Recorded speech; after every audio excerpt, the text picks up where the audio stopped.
1월 4일 목요일입니다. 벌써 새해도 4일째를 시작합니다. 오늘 말씀을 통해 내 친구의 적극적인 믿음을 가지고 놀라운 하나님의 은혜를 맛보는 한 해가 되시기를 축복합니다. 함께 묵상할 말씀은요, 마가복음 2장 1절에서 12절입니다. 수일 후에 예수께서 다시 가버나움에 들어가시니 집에 계시다는 소문이 들린지라 많은 사람이 모여서 문 앞까지도 들어설 자리가 없게 되었는데 예수께서 그들에게 도를 말씀하시더니 사람들이 한 중풍병자를 4사람에게 메워 가지고 예수께로 올세 무리들 때문에 예수께 데려갈 수 없으므로 그 계신 곳에 지붕을 뜯어 구멍을 내고 중풍병자가 누운 상을 달아내리니 예수께서 그들의 믿음을 보시고 중풍병자에게 이르시되 작은 자야 내 죄 사함을 받았느니라 하시니 어떤 서기관들이 거기 앉아서 마음에 생각하기를 이 사람이 어찌 이렇게 말하는가 신성모독이로다. 오직 하나님 한 분 외에는 누가 능히 죄를 사하겠느냐. 그들이 속으로 이렇게 생각하는 줄을 예수께서 곧 중심에 아시고 이르시되 어찌하여 이것을 마음에 생각하느냐. 중풍병자에게 내 죄 사함을 받았느니라 하는 말과 일어나 내 상을 가지고 걸어가라 하는 말 중에서 어느 것이 쉽겠느냐. 그러나 인자가 땅에서 죄를 사하는 권세가 있는 줄을 너희로 알게 하려 하노라 하시고 중풍병자에게 말씀하시되 내가 내게 이르노니 일어나 내 상을 가지고 집으로 가라 하시니 그가 일어나 곧 상을 가지고 모든 사람 앞에서 나가거늘 그들이 다 놀라 하나님께 영광을 돌리며 이르되 우리가 이런 일을 도무지 보지 못하였다 하더라. 아멘. 나병 환자를 고치신 예수님에 대한 소문이 온 동네에 퍼졌습니다. 예수님이 머무시는 집에 사람들이 찾아와 발 디딜 틈도 없이 인산인해를 이루었습니다. 그때 4사람이 지붕을 뚫고 한 중풍병자를 예수님 앞에 달아내렸습니다. 이들의 믿음을 보신 예수님은 중풍병자를 고쳐주셨습니다. 중풍병자를 데려온 4사람의 믿음은 어떤 믿음일까요? 첫 번째는 주님의 자비를 믿는 믿음입니다. 예수님이 전도를 위해 가버나움을 떠나셨다가 다시 집으로 돌아오셨다는 소문을 듣고 사람들이 모였습니다. 예수님이 모여든 사람들에게 하나님의 말씀을 전하고 계신 중에 갑자기 지붕이 뚫렸습니다. 그러고는 한 중풍병자가 누워있는 병상이 위에서 내려오기 시작했습니다. 아마도 거기에 모인 사람들이 모두 당황하고 어리둥절했을 것입니다.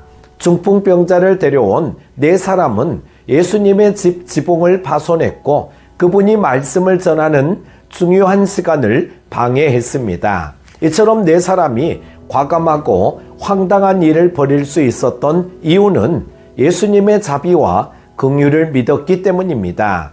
4사람은 예수님이 병자들을 불쌍히 여기시며 치유해 주신다는 소문을 들었고 그것을 철저히 신뢰했습니다. 예수님은 이런 황당한 무례를 그들의 믿음대로 용납해 주셨고 중풍병자의 질병을 치유해 주셨습니다. 우리가 믿고 의지하는 예수님은 자비하신 분이십니다. 예수님은 죄에 대해 무력하고 현실의 문제도 해결할 능력이 없는 연약한 우리를 긍휼히 여기시고 구원해 주셨습니다. 우리는 어떤 상황 속에서도 예수님께 받은 긍휼을 의지해 기도할 수 있습니다. 또한 우리는 주님의 자비를 지체와 이웃에게 보여주어야 합니다. 긍휼이 풍성하신 주님은 우리가 다른 사람에게 베푼 자비를 잊지 않으시고 더 큰 자비로 응답하실 것입니다. 두 번째는 포기하지 않는 간절한 믿음입니다. 중풍병자를 데려온 4사람은 예수님 집 앞에 운집한 수많은 사람을 보았습니다. 그들은 이 많은 사람을 해치고 집 안으로 들어가는 것이 불가능하다는 것을 알았습니다. 그런 상황에서 대부분의 사람들은 인파가 흩어질 때를 기다리거나 다른 기회로 넘기기 쉽습니다. 하지만 네 사람에게는 중풍병자의 치유에 대한 간절함이 있었습니다. 그리고 이 간절함은 포기하지 않는 믿음으로 그들을 이끌었습니다. 중풍병자의 치유를 절실히 바랐던 그들은 예수님과 사람들의 당황스러운 시선도 개의치 하지 않았습니다. 그들은 지붕을 뚫어서까지 병자를 예수님 앞에 데리고 가는 끈질긴 믿음을 주님께 보여주었습니다. 예수님은 제자들에게 기도를 가르치시면서 끈질긴 기도가 곧 믿음이라고 비유를 통해 말씀하셨습니다. 한 과부가 재판관을 찾아가 자신의 사정을 들어달라고 하소연합니다. 그러나 불의한 재판관은 하찮아 보이는 과부를 무시했고 그녀의 간청을 들어주지 않았습니다. 그러나 과부가 계속 끈질기게 찾아오자 귀찮아서 그녀의 소원을 들어주었습니다. 예수님은 이 비유를 통해 응답이 더디다고 낙심하는 대신 계속 하나님께 기도해야 한다는 것을 가르쳐 주셨습니다. 혹시 믿지 않는 가족의 구원을 위해 기도하다가 변하지 않는 그들의 모습에 낙심하고 기도를 중단하신 것은 아닌지요? 포기하지 않는 믿음으로 계속 그들을 위해 기도하시기 바랍니다. 가장 적합한 때에 주님이 반드시 우리의 기도에 응답해 주실 것입니다. 사랑하는 큐티가족 여러분, 우리에게는 응답을 바라는 기도 제목들이 많습니다. 기도 응답을 받으려면 무엇보다 주님의 긍휼과 자비를 의지하시기를 바랍니다. 그리고 기도하다 지치더라도 더욱 간절함으로 기도를 계속하시기 바랍니다.